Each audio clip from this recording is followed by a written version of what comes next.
കണിക്കൊന്ന പൂച്ചേലാണെന്റെ പെണ്ണാണേ അവൾ. കാറ്റേ ഇളം കാറ്റേ, ഞങ്ങൾ ഇന്നോളം തമ്മിൽ തമ്മിൽ തേടുന്നേ. അകലെ പോകുമ്പോൾ അവളെ കാണുമ്പോൾ ചെവിയിൽ ചൊല്ലേണം ഞാൻ ചേരും ചാരേ. കാറ്റേ ഇളം കാറ്റേ, ഞങ്ങൾ ഇന്നോളം തമ്മിൽ തമ്മിൽ തേടുന്നേ.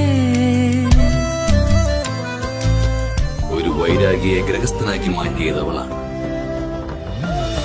അവളാണ് പ്രേമത്തിന്റെ നിർവചനം പഠിപ്പിച്ചത്. ചന്ദ്രചൂഡ ശിവശങ്കര പാർവതി രമണ ನಿನಗೆ